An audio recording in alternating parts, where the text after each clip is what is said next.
1955, Shazar sent the Rebbe a gift. It was a sefer that was a collection of brachas and tefillas, and it seemed that it was compiled by Moranos.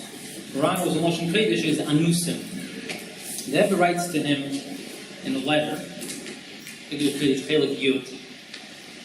follow. When I look at the siddur, this kuntres that you sent me, I can't help but make the connection between the person who sent it to me and the kuntres. You're a person who stands for chinuch, education. This siddur was compiled by Anusim, by Moranos. Says the Rebbe, the objective of every educator is to free their mechonech, the one that they're training, they're teaching, to be independent, to be free of all coercion, kefiyah, whether the coercion is coming from external or the coercion is coming from something internal. That's the letter that Rebbe writes to him. If you think about it, what's the most satisfying thing to happen for a parent? To watch their child perform independently, to think on their own, to make a decision by themselves. The shliach told me he sent his kid, they were here for the summer once, he sent his kid all the way to day camp. So someone in the bunk was having a birthday party. And the counselor, Fahrenheit, you could easily buy refreshments. So the parent had brought danishes for each one of the kids. So the counselor was going around giving cheap danishes to each kid. They're little kids. So this boy pipes up to the counselor. He says, "Are they Chol Yisrael?" Because where he is growing up, he has to ask that question. When they called the parent was elated. Can you imagine a bigger nachas than that? Your kid is on his own, and he had that strength. The most devastating thing for a parent would be the opposite. But try to visualize a parent standing on the balcony of her 10th floor apartment. She looks down and she sees her kid went outside to play, and she's talking to a stranger. It's not bad enough. She starts following the stranger. The mother's like, "Wait, why are you following him?" Then she watches the stranger, gives her something to continue walking. And the mother drops everything and jumps down 10 flights of stairs, runs after the kid, and brings the kid back home. Can you imagine such a film? And then the mother asks the kid, "What did he do? What did he tell you? And why did you follow him?" The kid says, "Well, he said he was Tata's friend, right? And he has such a nice toy he was showing me, such a delicious looking candy."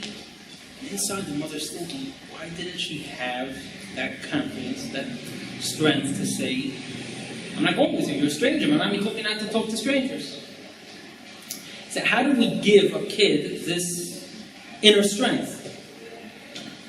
In Pirkei Avos, that's the one we learn right before Shavuos. It's actually not part of Pirkei Avos per se. There's only 5 chapters in Pirkei Avos which are about morals, ethics, midas.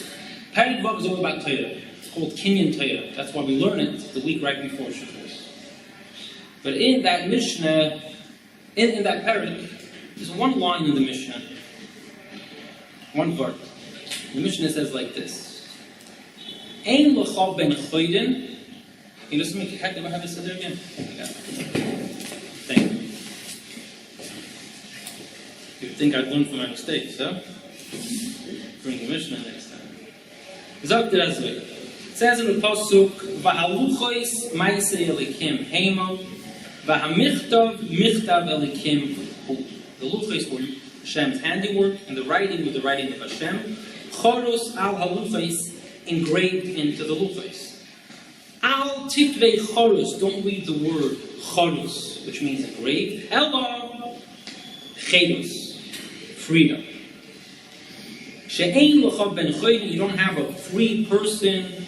Ela misha isek b'talmud Torah. The only free person you have is someone who's oisik in Talmud Torah.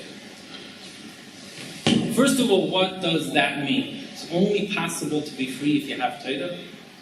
Ein lecha ben chayda means there is only one possibility for freedom, for real liberation. The other question is, it's almost like a convenient play on words, the way the Maral asks the question. It says choros. And what's the connection between engraved and liberated? Engraved in stones and chedus, liberation, freedom, what's the connection? So we'll get back to the Mishnah, but most importantly, what kind of chedus are we looking for? What kind of freedom? Freedom from what? So there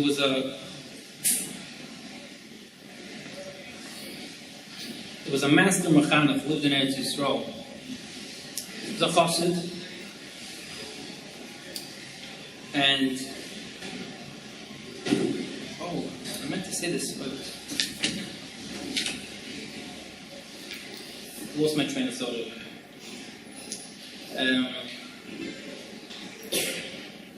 His name was Alexander Zusha Ben Nun. Bonin, he called himself Ben Nun. He's the head of the whole chain of all the Yisrael schools, Lubavitch schools in Eretz Yisrael. It happened in the early mid-50s, he lost his voice. And he writes a letter to the Rebbe. How's he supposed to deal with this? Imagine a mechanech. That's not a mechanech. He's in charge of so much, and he lost his voice. How should he deal with it? So first the Rebbe addresses his actual issue. Beautiful letter, Chelik Yud Ches in English, Swedish, and gives him specific aids how he could deal with it, solutions to deal with the lost voice and what he could do. Then the Rebbe says, but then you write to me also a tiny complaint. Why would Hashem do this? There, says the Rebbe, it's not going to bring, what's going to be the benefit of looking for just a complaint? It's only going to bring you sadness, and it's going to put down your mood, which is going to slow down the healing process. But, says the Rebbe, if you're looking for an explanation to rationalize this, I'll tell you what I think b'derech efshar. Says the Rebbe, the ultimate goal of every mechanech is to bring independence to their mechanech, with a sound foundation of chinuch, to bring them to be on their own. Especially in your case, says the Rebbe. Now that you're not able to tell the students everything, how about if you bring them to the point with few words, you're going to get them to daven with the chayes, to learn with the chayes, to the extent that when new kids come in, they're going to have an influence on those kids all because of the few words that you said. You accomplished, the Rebbe said, the Rebbe is showing you with the finger how you could accomplish the ultimate goal of chinuch. The essence of chinuch, says the Rebbe, to him and to Shazar, is to free a person of any coercion, to be so independent, so strong, that they could last on their own. How are you supposed to accomplish this? That's the kind of freedom we're looking for, but how do you bring a person to have that kind of inner strength? So, perhaps you could say, there are 3 C's for chinuch. We'll go with the English. Chinuch is made up of 3 C's. It's clarity, conviction, and confidence. There was a Yid, for a while he's a Reform rabbi. His name was Herbert Wiener. He writes in his book about the yechidus he had with the Rebbe in the 1950s. I'm going to read what he wrote. Can't say it any better than the way he wrote it. In an effort to understand the Chabad movement, he asked the Rebbe, isn't the fact that Hasidim turn to the Rebbe for almost every decision in their lives, isn't this a sign of weakness? A repudiation of the very thing that makes a man human? His bechira, freedom of will? The Rebbe's answer came without hesitation, as if he had dealt with the question before. A weak person is usually overcome by the environment in which he finds himself. But our Hasidim can be sent into any environment, no matter how strange or hostile, and they maintain themselves within it. So how can we say that it is weakness which characterizes a Chassid? I pressed my question from another angle, and told him that I sensed a desire in Chabad to oversimplify, to strip ideas of their complexity, merely for the sake of a superficial clarity. As a matter of fact, I blurted out, all his Hasidim seemed to have one thing in common, a sort of open and naive look in their eyes, that a sympathetic observer might call timimus, purity, but that might less kindly be interpreted as emptiness or simple-mindedness, the absence of inner struggle. I found myself taken back by my own boldness, but the Rebbe showed no resentment. He leaned forward. What you see missing from their eyes is a kera. A what? I asked. Yes, a kera, he repeated quietly. A split. The Rebbe hesitated for a moment. I hope you will not take offense, but something tells me you don't sleep well at night. And this is not good for your length of days. Perhaps if you had been raised holy in W-H-O-L-O-Y, holy in one world or another, it might be different. But this split is what comes from trying to live in two worlds.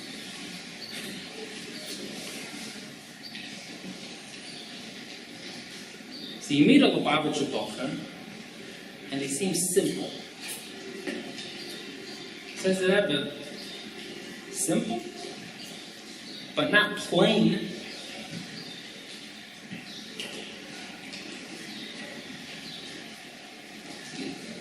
Well, there was a Balshuva here in Crown Heights. He used to live here.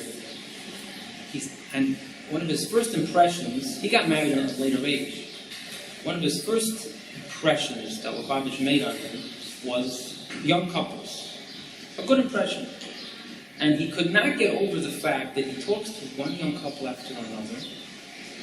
They're younger life living in Crown Heights. And he sees such good, healthy marriages. And he couldn't get over it. He said, I'm struggling. I'm twice their age. And my whole marriage is up and down, up and down. There's something to be said about growing up with clarity, with clear do's and don'ts, clear yeses and nos, clear right and wrong. Would you say that the Rebbe denied the fact that Bochurim had internal struggles? Did Rebbe deny that? Everyone, save a tzaddik, has internal struggles. The Rebbe said that their struggles are much easier. One of the simple reasons is because they know which team they're on. The Rebbe's Bochurim, the Rebbe's Chassidim, all of us are soldiers. Soldiers don't have struggles. It's not difficult to fight a battle. But you have clarity. You know which team you're on. You have that conviction that you know what your job is. You know what's right, you know what's wrong. However crazy this is, try to visualize a mother, a good mother, what today we call in America a soccer mom. Kipshuta, someone who loves her kids, cares for her kids, takes her son to soccer practice. She takes her kid to the field, and she says, gives him all the equipment and refreshments, and she stays in the stands to cheer him on. Yeah, go get him! But she forgot to tell him which team he's on. The kid's thinking, I'm ready to play. I know I'll get the ball into the goal. I'm a great player, but which team do you want me to play for? Sounds absurd, right? How could that happen? Well, let's think objectively for a second. So I take my kid, and I put him into a school. In that school, they have certain principles that they teach, certain ideas that they stand for. They talk about respect, Avos Yisrael, tznius, limud Torah, and that's what they're encouraging. That's what their coach is encouraging. That's what their team stands for. The kid then comes home and doesn't see any of that. The mother or the father are cheering on another type of behavior. Which team do you expect the kid to be on? The parents show love and they show an encouragement to the kid. They're in the stands cheering on. forgot to tell your kid which team he's on. Or he thinks he's on one team, and the Bible is telling him he's on the other team. And think about it. The kid comes to the coach for practice, and the coach says, okay, I'm going to ask everybody, I need you to wear a certain type of socks. They just fit better, they look better. Our team, we're going to wear a certain kind of socks. He goes home, he tells his mother, and his mother's like, Okay. So, you'll be just fine with these socks. The kid comes to the game next to practice, and everybody has the socks that the coach asked for, because the coach found it important. His mother didn't. His mother's in the stand by the game, cheering him on. The kid sees his mother loves him and cares about him, but there's confusion here.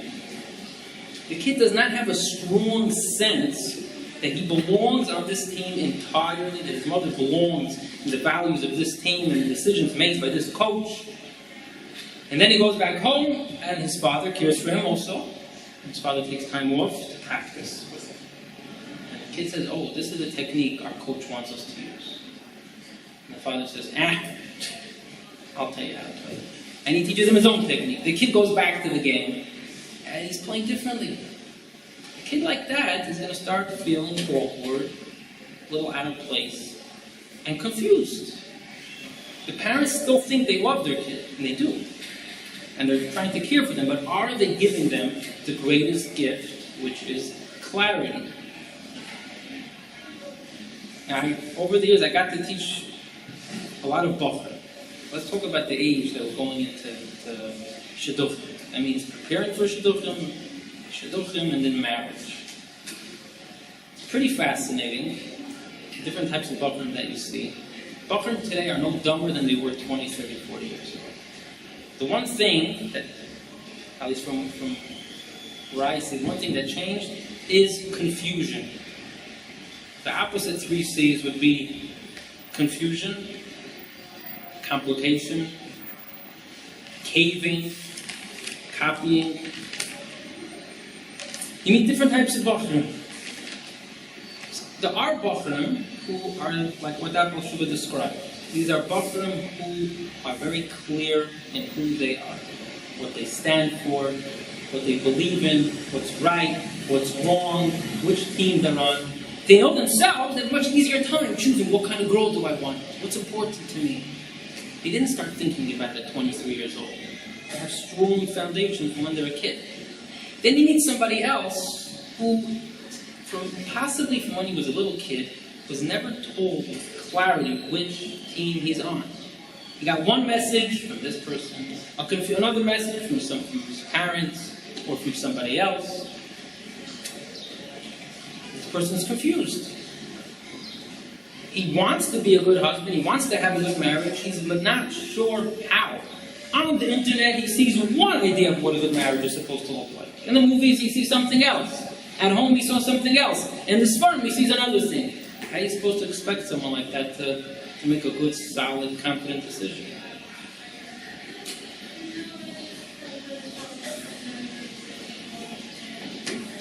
You have bochurim that go on Tzayim. Some of them go into business, and people are impressed by the depth of some of these people. I'm talking about bochurim because that's where I interact with a little more personally. I'm sure the same thing exists by girls. And people wonder, where do these kids have such wisdom from, such clarity? And unlike what Herbert Wiener thought, they are deep. They're just not complicated. So what's the eitzah here? What's the eitzah? That everyone said, what happened by the Korban Pesach in Mitzrayim? It was a mashkis. A mashkis means there was destruction going on outside of the Jewish homes. And the Yidden were told, Mishchu lachem hapasach. Take your hands away, draw your hands away from Avodah Zarah, and take the Korban Pesach. And this is what the Rebbe wrote. There's a mashkis outside. These are the coercions that come in from outside. There's temptations that we all have from the outside. But the Abishah says there's an eitzah. leave it outside. When it comes to your home, protect your home with the Korban Pesach. Don't allow the goyish ideals, avodah zarah, whether they come in the shape and form of entertainment, even educational books, different places on the internet. Everyone has their ideas. What avodah zarah means, foreign to a Jewish home. Keep that away out of the home. If it's out of the home and then the Yid embraces the Korban Pesach, the Eibishter says, I have you covered. Your home is protected. But says that we see the evidence of those who allow the avodah zarah into the home. And they say, oh, we're going to make the Korban Pesach also. A house that's confused like that, what do you expect is going to come with the kid? You're allowing in external confusion. The kid is going to have internal confusion. How can you expect that the Eibishter is going to protect such a kid to have that strength that you want him to have? So, one of the greatest gifts we can give our kids is clarity. Clarity. From a young age to know what is right and what's wrong. Just like we do with safety. Gashmi is the safety. You want your kid to know what a good person does, what a bad person does, what a safe person is, what a dangerous person is. You're not going to say, today there's this attitude of, I want my kids to grow up and make their own decisions. I want them to think for themselves. Great, but give them the basic tools to be able to do that. A child doesn't grow up with perfect judgment. Give them the tools, and as they grow up, like the Rebbe wrote to this Machanech, they'll have time, they'll have chances to think for themselves, to decide for themselves, and it's going to come from a very strong place inside. And there are times, I'll finish with this, there are times when we have opportunities to actually do it with our kids. Mrs. Groner, from here, Mrs. Groner says a story. When she was a little kid, they were in Russia, her father was sent to Siberia.